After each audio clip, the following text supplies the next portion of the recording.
Last year I made a video on the autopilot technique, which looked like this.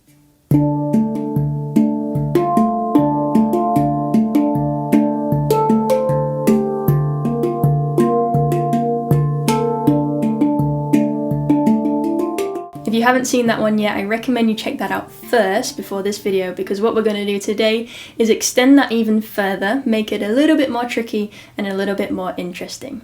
To do that, I would like to share with you my piece Kurd Party, because this is a really great example of that autopilot technique.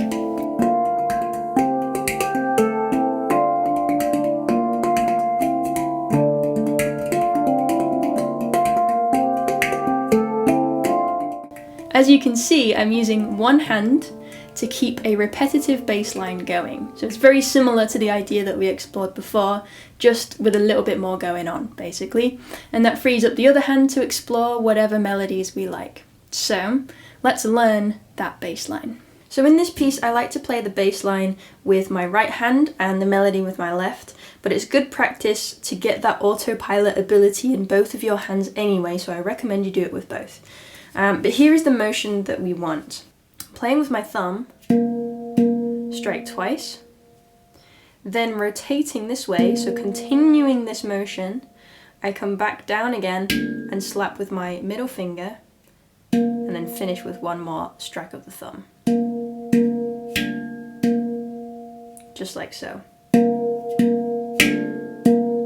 And you can see that I'm not using any extra motion, I'm not moving anywhere else to get that tack sound in. I'm just rotating, finding the most efficient path that I possibly can.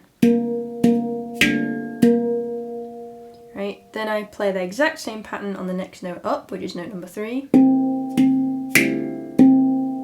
then down to note number 1, twice. So altogether we have 1,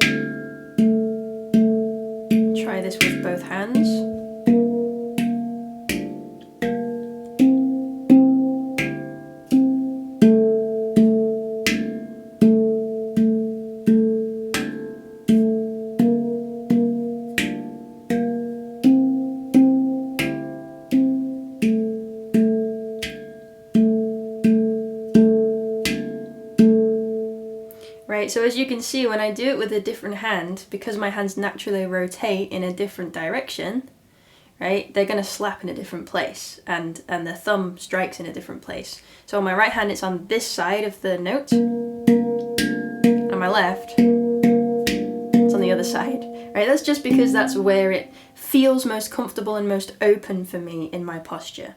So that's another really important thing to take note of. All of these things that you do to make it as comfortable as possible for yourself is what's going to help you keep going and keep that on autopilot without having to worry about aches and pains or worry about where you're moving to, right? Because you've just got that natural motion.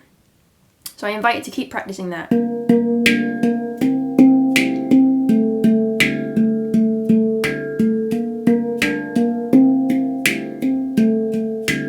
Until it feels really comfortable. Then we can start to put extra melody in. So just doing one note at a time, I'm not going to teach you the full melody of this piece, but we'll get a sense of it. So if we strike with both hands on the 1, and then continue with the rest of the melody, sounds something like this.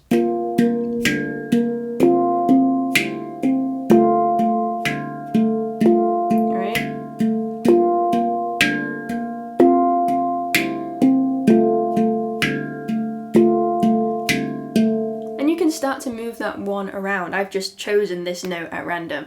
So now I'm going to dance around with that left hand on the 1 and see how that sounds.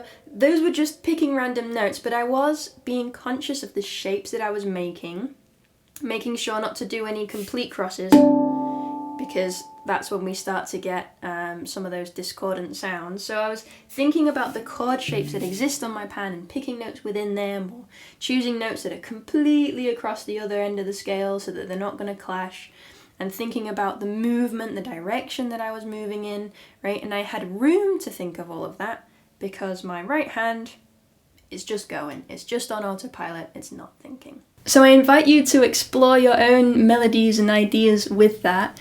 If you would like to learn a bit more of that piece, then I'm excited to announce that I will soon be having a course on handpandojo.com where I will be teaching some more of this song. So I hope to see some of you over there in the near future. In the meantime though, if you'd like to explore your own melodies, then I recommend checking out this video next, which shows you how you can make some melodies even more interesting, even more exciting.